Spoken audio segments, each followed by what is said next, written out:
Assembly کی جو تحلیل ہے سائرہ صاحبہ، وہ ویسے تو انتخابات کی ضمانت نہیں ہے، لیکن آپ کی اطلاعات کیا ہیں کہ اسمبلیاں جو ہیں وہ کب تک تحلیل ہو جائیں گی؟ کیا 12 نومبر تک الیکشن ہو جائیں گے؟ کہ جو 1 مہینے کا زیادہ ٹائم بائی کیا جائے گا، اس کی کیا وجہ سمجھ آ رہی ہے آپ کو؟ کیا ہو جائے گا 1 مہینے میں؟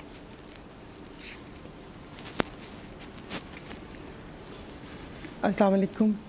1 مہینے کا اگر آپ کے پاس مطلب اگر ہم یہ سوچتے ہیں کہ وہ 1 مہینہ اپنا عوامی رابطے کے لیے 1 مہینہ چاہیے، تو وہ 1 مہینہ عوامی رابطے کے لیے ان کو نہیں چاہیے۔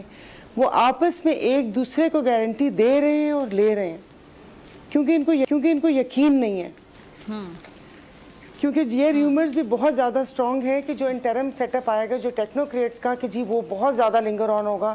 کسی نے تو مجھے 2 سال بھی بتایا تھا، لیکن تبھی یہ جب جو ان سب کی ملاقات ہوئی ہے، یہ ایک چیز کے اوپر ان لوگوں نے اتفاق رائے کی ہے کہ وہ بھی جو بھی بندہ آئے گا وہ سیاسی بندہ آئے گا، کیونکہ ان کو یہ ڈر ہے کہ اگر کوئی ٹیکنوکریٹ بندہ آ گیا، اس کا نام کہیں اور سے آیا، تو یہ کہیں لمبا ہی نہ چل جائیں۔ اور آپ کو پتہ ہے اقتدار سے دور رہنا زیادہ دیر تک تو صحت کے لیے بھی نقصان دہ ہے۔ تو یہ ساری صورتحال ہے۔ اور جیسے کہ آپ نے پروگرام کے شروع میں ہی کہا ہے کہ مجھے تو کہہ تو رہے ہیں، تیاری تو پوری ہے کہ وہ کبھی کہہ رہے ہیں کہ اس تاریخ کو ہو جائیں گی، اس تاریخ کو ہو جائیں گی۔ آپ نے مردم شماری کی بات کی، بھئی پرانے مردم شماری پر کوئی کیوں مانے گا؟ جو ابھی یہ 3 کروڑ کے قریب نوجوان جو یہ یوتھ ووٹ دینے کے اس میں ہوئی ہے، کیا ان کا ووٹ کاسٹ نہیں ہوگا؟ اور پرانی مردم شماری کیوں؟ کیا 1 سال الیکشن کمیشن کے پاس نہیں تھا جو اب ان کے وزراء آ کے بیان دے رہے ہیں کہ پرانی مردم شماری پہ ہوگا؟ تو یہ سب پتہ نہیں آپس میں دست و گریباں ہوں گے، کیونکہ ایم کیو ایم بھی تھوڑا سا ادھر ادھر، خیر وہ تو الیکشن سے پہلے ہوتی ہے، وہ ہونا شروع ہو گئی ہے۔ پھر آج قصور کا پتہ چلا کہ قصور میں سیلابی ریلے سے بہت صورتحال بری ہے۔ حامد بیر صاحب نے پروگرام کیا اور انہوں نے کہا اس کو آفت زدہ قرار دیا جائے، اور اگر اسی اثنا میں 11 سے پہلے اگر انڈیا نے پانی چھوڑ دیا اور خدا نہ خواستہ پہلے والی صورتحال ہوئی تو پھر کیا ہوگا؟ تو ابھی پتہ نہیں، مجھے تو بس ایسے لگتا ہے کہ کچھ بھی ہو سکتا ہے، لاسٹ مومنٹ تک کچھ ہو سکتا ہے، کہ جب تک وہ کہتے ہیں کہ جب تک وہ اعلان نہ کریں تب تک کچھ بھی ہو سکتا ہے۔ اور باقی 1 مہینہ یہ ایک دوسرے کو یقین دلانی چاہیے، کیونکہ ہر پارٹی کو سب کچھ چاہیے، ان کو اپنا وزیر اعظم بھی چاہیے، ان کو اپنا صدر بھی چاہیے۔ تو جی ٹھیک ہے جی۔ سائرہ صاحبہ، مسلم لیگ نون کافی کانفیڈنٹ نظر آتی، خاص طور پہ پنجاب کو لے کر۔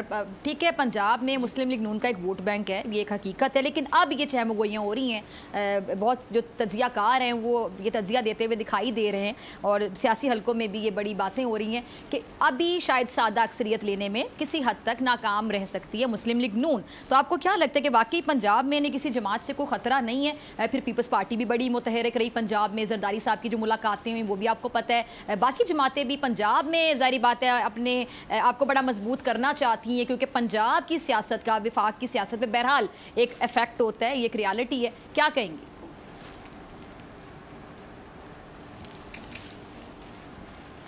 جی پہلے تو ابھی یہ جو سوری صرف 1 منٹ، لغاری صاحب نے کہا کہ یہ جی بھی آئی ایم ایف سے قرضے یا ڈیل ملے ہیں تو وہ یہ ساری چیزیں لے کے عوام کے پاس جانا چاہیں گی، کریڈٹ لیں گی، تو وہ کریڈٹ لے نہیں سکتی نا، اس لیے کہ شہباز شریف صاحب نے اپنی تقریر میں وہ credit chief of army staff کو دے دیا ہے کہ ہمارا جو بھی آئی ایم ایف کی جو ڈیل ہے وہ ان کی وجہ سے ہوئی۔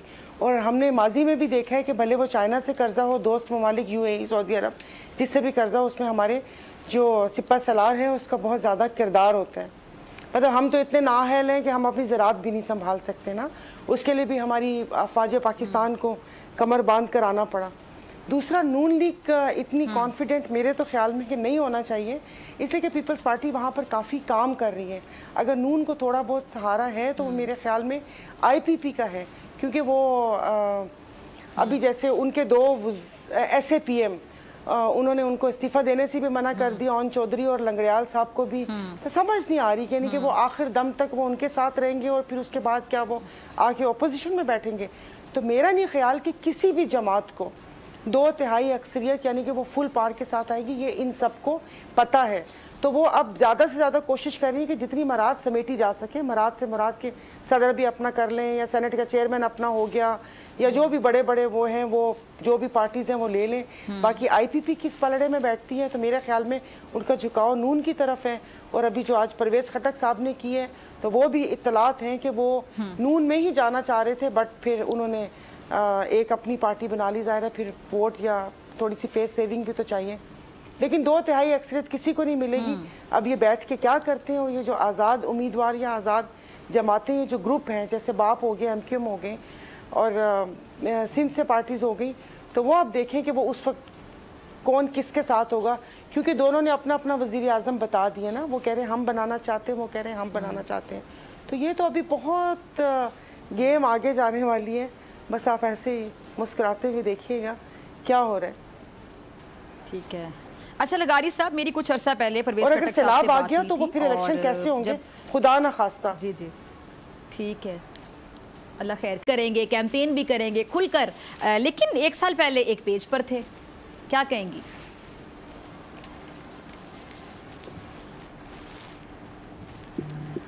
ہاں تو وہ دیکھیے نا, ایک پیج پہ تو ہر دور میں کوئی نہ کوئی رہتا ہے. پھر پتہ نہیں وہ پیج کیا ہو جاتا ہے کہ وہ کاغذ کی کشتی, وہ بارش کا پانی, تو وہ اسے پہ کشتی بنا کر ہم لوگ چلا لیتے ہیں. تو یہی ہوگا. اس کے بعد ان کے پاس ان کا اور کیا بیانیہ ہوگا, یہی بیانیہ ہوگا کہ اگر یہ نہ ہوتے تو ہم یہ کر لیتے. تو عوام ان سیاستدانوں کو, عوامی نمائندوں کو ڈھونڈتی رہ جاتی ہے کہ بارش ہے, بران رحمت ہمارے لیے زحمت بن گیا. جی تو وہ ایسے نہیں, ہمارے سندھ میں تو کشتی میں گھومتے ہوئے وہ یاد کرتے ہیں کہ یہ دیکھیں یہ تو وہ ملان ہے, اٹلی ہے, وینس ہے, اور وہ بتاتے ہیں کہ یہ دیکھیں بالکل وہ اسی کی طرح کا نظارہ ہے. پھر ہمارے وزراء لوگوں کو, غریبوں کو کہتے ہیں کہ یہ تم لوگوں کے گناہوں کی سزا ہے. تو اس طرح کے بیانات آتے ہیں, لیکن یہی کریں گے. ظاہر ہے اب آپس میں شیر و شکر ہو کر تو نہیں کر سکتے, کوئی نہ کوئی بیانیہ تو بنانا پڑے گا. لیکن صحیح کہہ رہے ہیں کہ جنوبی پنجاب کی طرف پیپلز پارٹی کا ہے, اور انہوں نے ابھی مجھے میری بات ہوتی رہتی ہے, وہ کہہ رہے ہیں ہم نے نارتھ پنجاب کی طرف سے بھی کافی ہم لوگوں نے مطلب کام کیا ہے. اور جیسے پی ٹی آئی کے بھی 2-3 آگے تھے, ڈاکٹر حیدر وغیرہ, تارکئی فیملی, ان میں بھی پھوٹ ہیں. تو دیکھیں کیا ہوتے ہیں آگے, خدا جانے. وہی تو میں کہہ رہی ہوں کہ سب کچھ چاہیے اب اس اقتدار کی وہ مسند پہ بیٹھنے کے لیے. کیا وہ ہوگا, عوام کے لیے تھوڑی کر رہے ہیں, اپنے لیے کر رہے ہیں, کس کے لیے. ٹھیک ہے. اچھا لغاری صاحب, یہ مجھے آپ کا لاسٹ کامنٹ چاہیے ہوگا 30 سیکنڈ سے. لغاری صاحب, اقتدار کی تلاش تو سب کو ہے, کس طرح اقتدار کی کرسی تک جانا ہے, کس طرح اقتدار لینا ہے, کس کے ساتھ سیٹ ایڈجسٹمنٹ کرنی ہے, کس کے ساتھ ماضی کیسا تھا, اب آج کیسا ہے, کس کے ساتھ بیٹھنا ہے, کس کے ساتھ نہیں بیٹھنا, کس کے ساتھ ماضی میں ہم ایک ساتھ تھے کسی مقصد کے لیے, مفاد کے لیے, اب ہم نے اس کے خلاف پوری کھل کے کیمپین کرنی ہے. لیکن جو چیلنج ہوگا آئندہ آنے والی حکومت کے لیے, معیشت کے حوالے سے بات کر لیں, کسی بھی طرح سے بات کر لیں, اس کے لیے بھی یہ سیاستدان اتنے ہی سیریس ہوں گے جتنا اقتدار کی تلاش کے لیے سیریس دکھائی دیتے ہیں ابھی.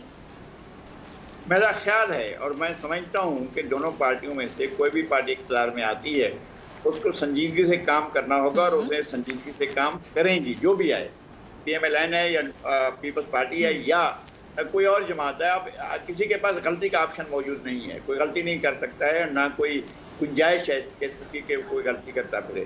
ایک تو یہ ہے کہ پاکستان کو مس ہینڈل کیا گیا. پاکستان کو جو اقتدار کا جس طرح سے ایک خاص ماحول بنا کر ایک خاص انداز میں ایک خاص شخص کو لایا گیا, اور اس نے جس طرح سے اسٹیٹ کے ساتھ مذاق اڑایا, اسٹیٹ کو جو ہے اس نے انڈرمائن کیا ہے, اس کے بعد تو آپ لوگوں کو پھونک پھونک کر قدم رکھنا ہوگا اور لوگوں کو ڈیلیور کر کے دینا ہوگا. دیکھیں اس وقت مسئلہ یہ نہیں ہے کہ کون سی پولیٹیکل پارٹی آتی ہے کون سی پولیٹیکل پارٹی نہیں آتی ہے. مسئلہ یہ ہے کہ اس وقت پاکستان کے مسائل سنگین ہو چکے ہیں. غربت ہے, بے روزگاری ہے, مہنگائی ہے, اور لوگوں کا زندگی جو بھی آئے اس کے لیے چیلنج ہوگا کہ ان مسائل کو حل کرنا ہے, اور عوام یہی ایکسپیکٹ کرتے ہیں. مجھے بریک کا کہا جا رہا ہے. سائرہ بانو صاحبہ, نذیر لغاری صاحب, آپ کا بہت شکریہ.